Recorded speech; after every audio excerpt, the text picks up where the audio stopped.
नमस्ते विद्यार्थी मित्रों, कक्षा 11 विषय हिंदी और आज का हमारा अभ्यास का टॉपिक है काव्य 13 जिनका नाम है कदम मिलाकर चलना होगा। तो इस काव्य का साहित्य प्रकार है गीत और इस काव्य के कवि है अटल बिहारी वाजपेयी जी, जिनका नाम आप लोगों ने सुना ही होगा और शायद आप उनके बारे में जानते भी होंगे। फिर भी काव्य की शुरुआत से पहले हम उनका थोड़ा परिचय देखते हैं।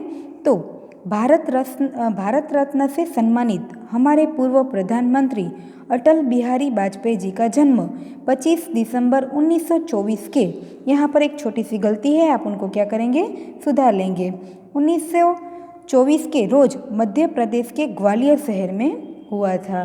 तो उनकी माता का नाम कृष्णा देवी तथा पिता का नाम कृष्ण बिहारी वाजपेयी जी था।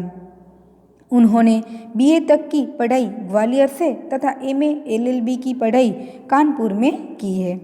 बचपन से ही साहित्य के रसिक वाजपेयी जी कई बार स्वतंत्रता प्राप्ति के लिए जेल भी गए थे।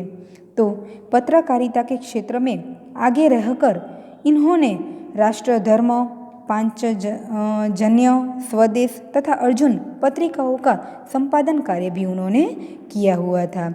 तो आगे हम देखें कि वाजपेयी जी एक उत्तम कवि और गीतकार भी रहे हैं, प्रखर वक्ता थे। तो उनके विरोधी भी उनकी प्रशंसा करते थे। उन्होंने 4 दशक तक भारतीय संसद का प्रतिनिधित्व भी किया हुआ था। 3 बार भारत के प्रधानमंत्री के पद पर भी वे रहे थे।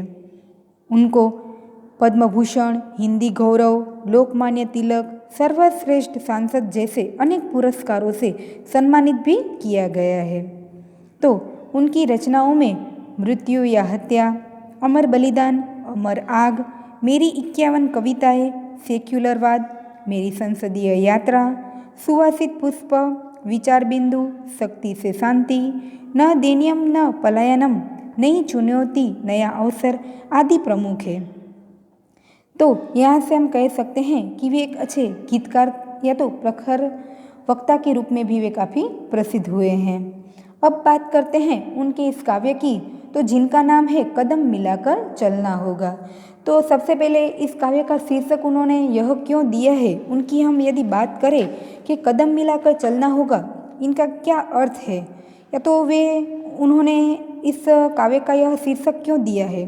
तो हमारे देश में अनेक भिन्नताएं हैं, अनेक राजनीतिक दल हैं, सबके अपने अपने क्या है, विचार है। लेकिन यदि हमें देश की उन्नति करनी है तो इन भिन्नताओं को भूलकर क्या होगा, आगे बढ़ना होगा। इन सारी भिन्नताओं को भूलना होगा, सबको एक होकर देश के बारे में सोचना होगा। जब तक एकता की भावना नहीं होगी तब तक हम एक साथ लक्ष्य की ओर आगे ही नहीं बढ़ सकेंगे। इसलिए कवि देशवासियों को कदम मिलाकर चलने के लिए आह्वान करते हैं। तो यह गीत भी एक प्रकार से आह्वान गीत है।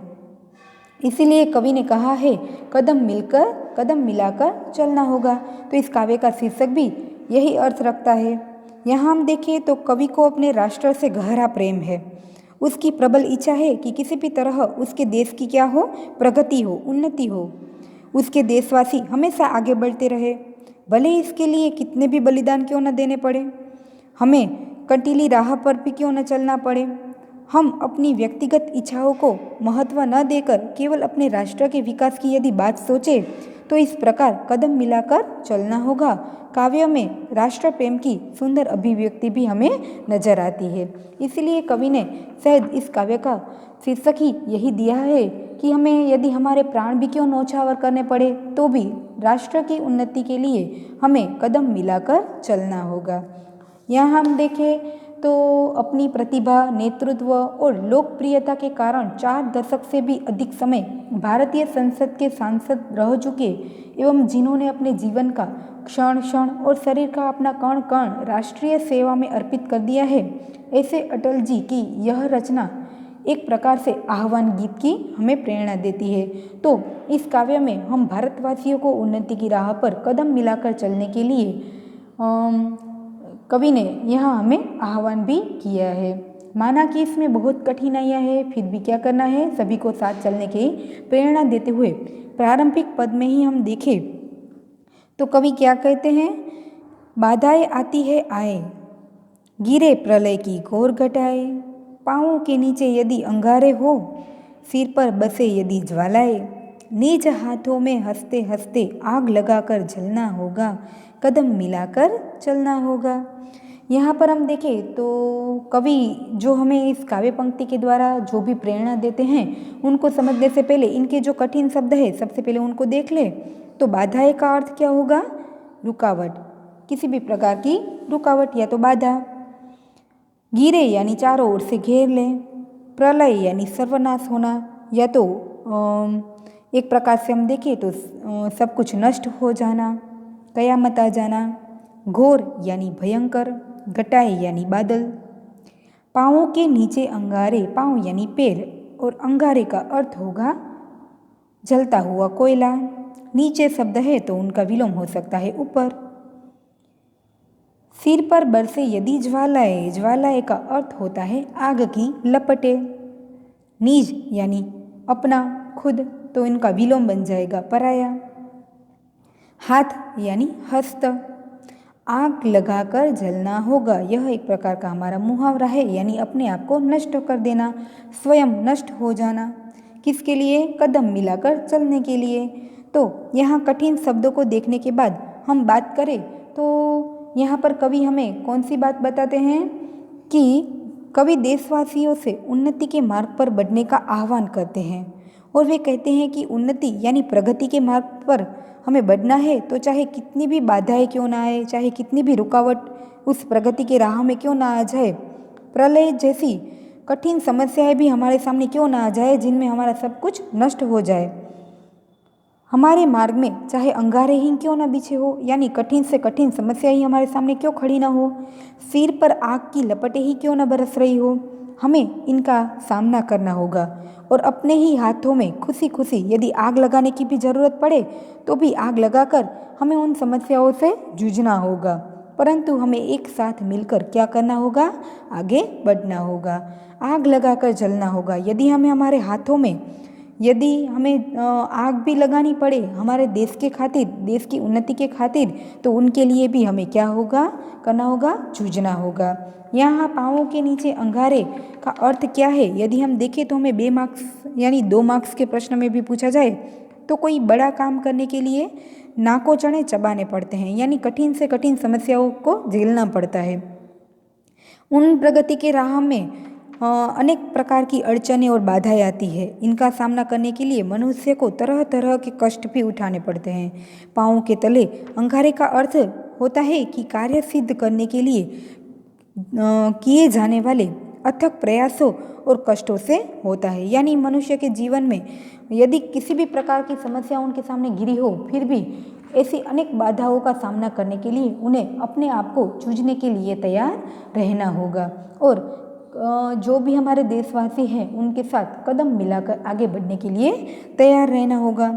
तो ऐसा चलने में कई कठिनाइयाँ हैं, फिर भी प्रथम पद्यांश के द्वारा उन्होंने उन कठिनाइयों का हंसते हुए सामना करने का हमें संदेश दिया है।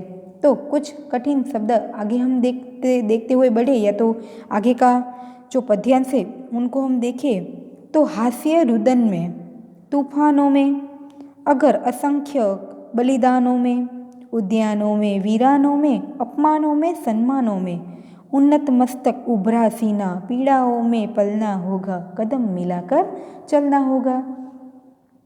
विषम परिस्थिति में भी निरंतर देश या देशवासियों की उन्नति के लिए सब कुछ सहते हुए आगे बढ़ने का संदेश देने वाले दूसरे पद को यदि हम समझ रहे हैं तो कुछ कठिन शब्द भी देख लेते हैं, ताकि परीक्षा में जो भी हमारा व्याकरण का पॉइंट है, विलोम शब्द है, पर्यायवाची है, शब्द समूह है, तो उनकी भी साथ साथ तैयारी होती जाए। तो आप क्या करेंगे? कठिन शब्दों को नोट भी करते जाएंगे। यहाँ कठिन शब्द है हास्य, रुदन। इन दोनों का अर्थ आप जानते ही होंगे। हास्य यानी हंसना और रुदन यानी रोना, तो ये दोनों एक दूसरे के विलोम शब्द भी है।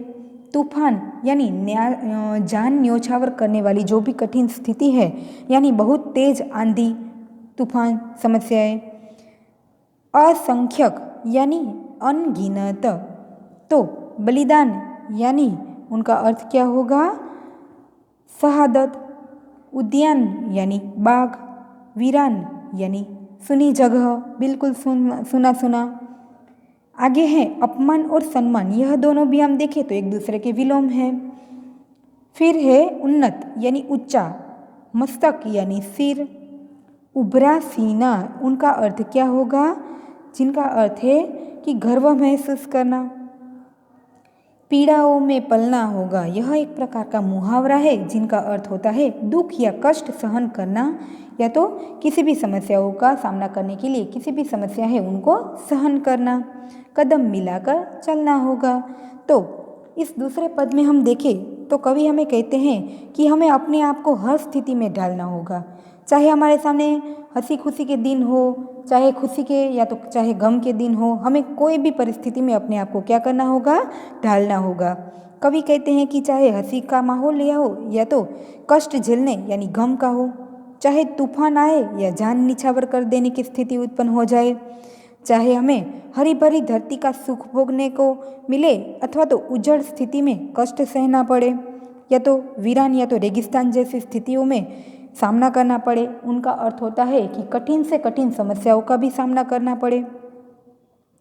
यदि हमें चाहे अपमान सहन करना पड़े या तो हमें सम्मानित होने के अवसर भी प्राप्त हो, कैसी भी विकम परिस्थिति हो, हमें हर हाल में साहस यानी हिम्मत और बहादुरी के साथ उनका सामना करना चाहिए। हमें हमेशा कष्ट क्लेश सहते हुए जीने के लिए तैयार रहना चाहिए। संकट के समय घुटने टेकने के बजाय हमें क्या करना है, हिम्मत करके उन कठिन समस्याओं का हल निकालने के अनेक प्रयत्न करने चाहिए। दिमाग लगाना है कि ऐसी कठिन समस्याओं का सामना किस प्रकार करना है। तो इनके लिए यदि हमें एक साथ मिलकर आगे बढ़ने का अवसर हो तो उनमें भी हमें आगे बढ़ने के लिए कदम मिलाकर चलने में तैयार रहना होगा। आगे हम देखें तीसरे पद की बात करें तो देश की उन्नति या तो प्रगति के लिए सुख एवं निज स्वार्थ एवं अपने अरमानों की बलि देकर मिलकर आगे बढ़ने का संदेश देते हुए प्रस्तुत पद्यांश की हम बात करें तो उजियारों में अंधकार में, कल कहार में बीच धार में, घोर द्रोणा में पुत प्यार में, क्षणिक जीत में दीर्घहार में, जीवन के सत सत आकर्षक अरमानों को ढलना होगा, कदम मिलाकर चलना होगा। तो इनके कठिन शब्दों को यदि हम देख ले तो उजियारा यानी उजाला प्रकाश, तो उनका विलोम होगा अंधकार या तो अंधेरा। यहाँ एक दूसरे के विलोम शब्द दिए गए हैं। अंधकार का अर्थ हम देखें तो होता है तिमिर, तो उनका विलोम बन जाएगा उजियाला। कल कहार में यानी बहते पानी के किनारे में, बीच धार में यानी मझधार में, घोर यानी भयंकर, द्रोणा यानी नफरत, तो उनका विलोम होगा स्नेह प्रेम, पुत यानी पुत्र, प्यार यानी स्नेह, क्षणिक यानी क्षण भर के लिए, तो उनका विलोम होगा शाश्वत, जीत यानी विजय, तो उनका विलोम होगा हार, दीर्घ यानी सबसे लंबा, जीवन, तो उनका विलोम होगा मृत्यु, सत सत यानी 100 या तो सैकड़ों, परंतु यहाँ उनका अर्थ लेंगे अनेक, आकर्षक यानी लुभावना, तो अरमान यानी इच्छा है। अरमानों को ढलना होगा यानी इच्छाओं को क्या करना होगा, ढलाना होगा, गिलाना होगा। यहाँ पर कठिन शब्दों को देखने के बाद अब प्रस्तुत पद्यांश की हम बात करें तो प्रस्तुत पद्यांश को समझते हुए इस पद्यांश में कवि हम भारतवासियों को कहते हैं कि हमारे मार्ग में चाहे उजाला हो या प्रकाश हो या कठिन घोर अंधेरा हो, कल कल बहते नदी के किनारे हो यानी सुख सुविधाओं से संपन्न हमारा जीवन हो, या बीच मझधार में यानी बीच धार यानी मझधार में ही कभी कभी हम सुरक्षित या असामान्य स्थिति में हो, चारों ओर से कोई भी मुसीबत से हम घिरे हो, लोगों की भयंकर घृणा हो, या तो हमें कई अपमानों का सामना करना पड़े, या पुत्र जैसा प्यार अपनापन आदि भी मिले, क्षण मात्र की हमें जीत प्राप्त हो, या दीर्घ काल जैसी लंबे समय की हार भी हमें क्यों न प्राप्त हो, उनका सामना ही क्यों न करना पड़े, हमें उनकी परवाह नहीं करनी है। भले ही हमें कोई पद या पैसे का प्रलोभन आकर्षित क्यों न करे, हमें देश और अपनी खुद की उन्नति के लिए कई ऐसे इच्छाएं अरमानों का बलिदान देने के लिए भी तैयार रहने का संदेश कवि हमें देते हैं। तो कदम मिलाकर आगे बढ़ने का संदेश कवि यहाँ हमें बताते हैं। वे कहते हैं कि हमारे जीवन में यह जरूरी नहीं है कि हर वक्त हमें सम्मान ही प्राप्त हो, कभी कभी हमें अपमानों का भी क्या करना होगा, सामना करना पड़ेगा। यह जरूरी नहीं है कि लंबे समय तक हमें हमारी जीत ही हो, कभी कभी जीत हमें थोड़ी ही क्षण मात्रा में मिलती है और लंबे समय की यदि हार ही क्यों प्राप्त न हो जाए। कोई हमें पुत्र जैसा प्यार भी दे या तो हमें घोर नफरतों का भी सामना क्यों न करना पड़े। हमें ऐसी परिस्थितियों में इन सभी बातों से दूर रहकर हमारे देश की उन्नति के लिए कदम मिलाकर चलने के लिए हमेशा क्या करना पड़ेगा, तत्पर रहना पड़ेगा।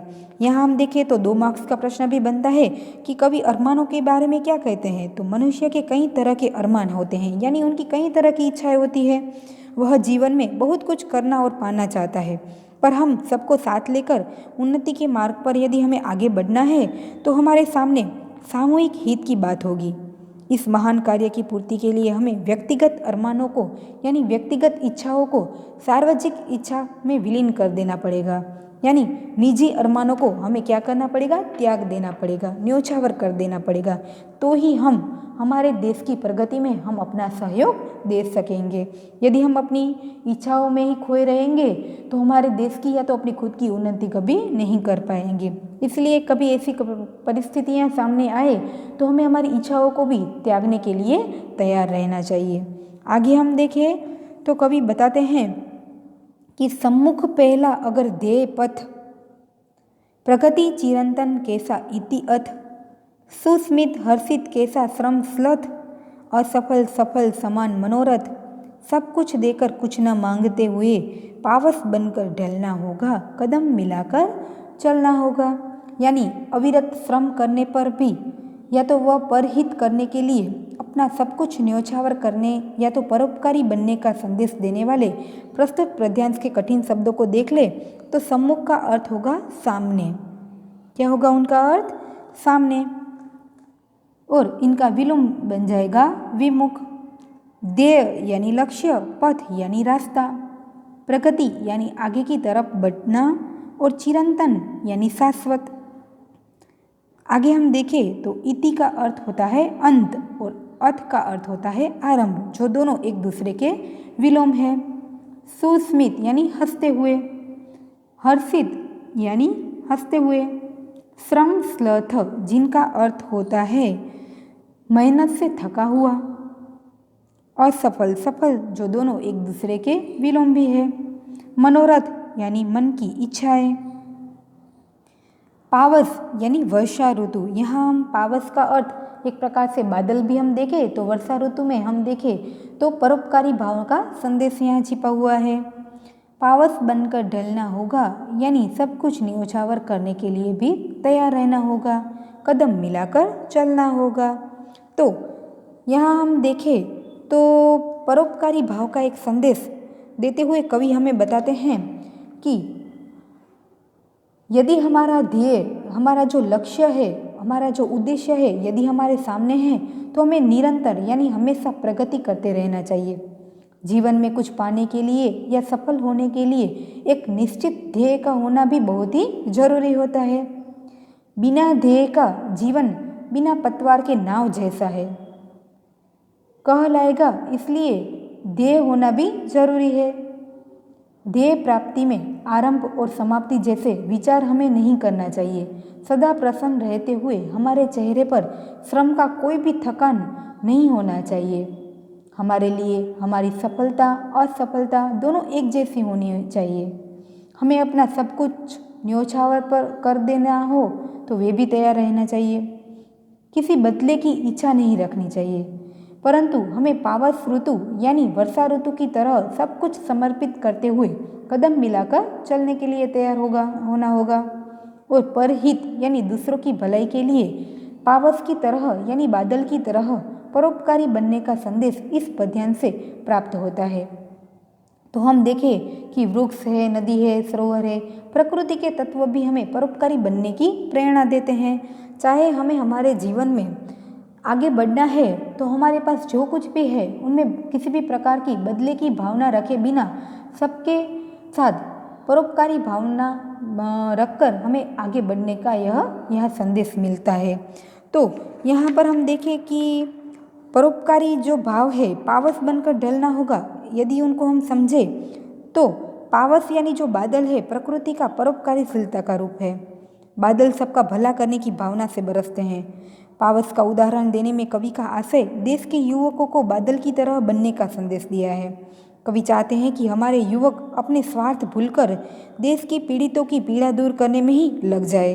वे बिना किसी आकांक्षा या इच्छा से अपने जीवन को देश पर न्योछावर कर देने की अपने मन में एक प्रकार की भावनाएं बरसाए और पर हित में ही अपना जीवन क्या करे, न्योछावर कर दे या तो त्याग दे। तो आगे हम देखें तो कवि हमें अंतिम पद में क्या बात करते हैं कि कुछ कांटों से सज्जित जीवन, प्रखर प्यार से वंचित यौवन, नीरवता से मुखरित मधुबन, परहित अर्पित अपना तन मन, जीवन को सत सत आहुति में जलाना होगा, घलना होगा, कदम मिलाकर चलना होगा। इनके कठिन शब्दों को देख ले तो कांटों का अर्थ होता है सूल, यानी हमारे रास्ते में किसी भी प्रकार की समस्याएं क्यों ना आ जाए। सज्जित यानी सजा हुआ, जीवन का विलोम होगा मृत्यु। प्रखर यानी तेज, प्यार यानी स्नेह तो इनका विलोम होगा ध्रुणा नफरत। वंचित यानी रहित बिना, यौवन का अर्थ होता है युवानी। नीरवता यानी सन्नाटा या तो बिल्कुल शांत वातावरण।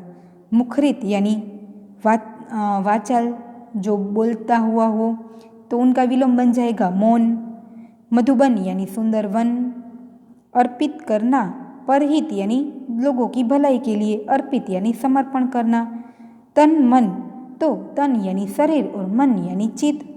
सत सत यानी अनेक, 100 या तो सैकड़ों, तो आहुति यानी यज्ञ का द्रव्य। जलाना होगा, गलाना होगा, कदम मिलाकर चलना होगा। तो अंतिम पद में कवि कहते हैं कि हमें कांटों से भरा यानी मुसीबत और संकटों से भरे जीवन को जीना होगा। हमें जीवन में आने वाले दुखों की फिक्र या तो परवाह नहीं करनी चाहिए। भले ही हमें प्यार स्नेह से बिना जीवन जीना पड़े, पर हमें किसी से कोई शिकायत नहीं करनी चाहिए। स्नेह के अभाव में भी हमें निरंतर आगे ही बढ़ना चाहिए।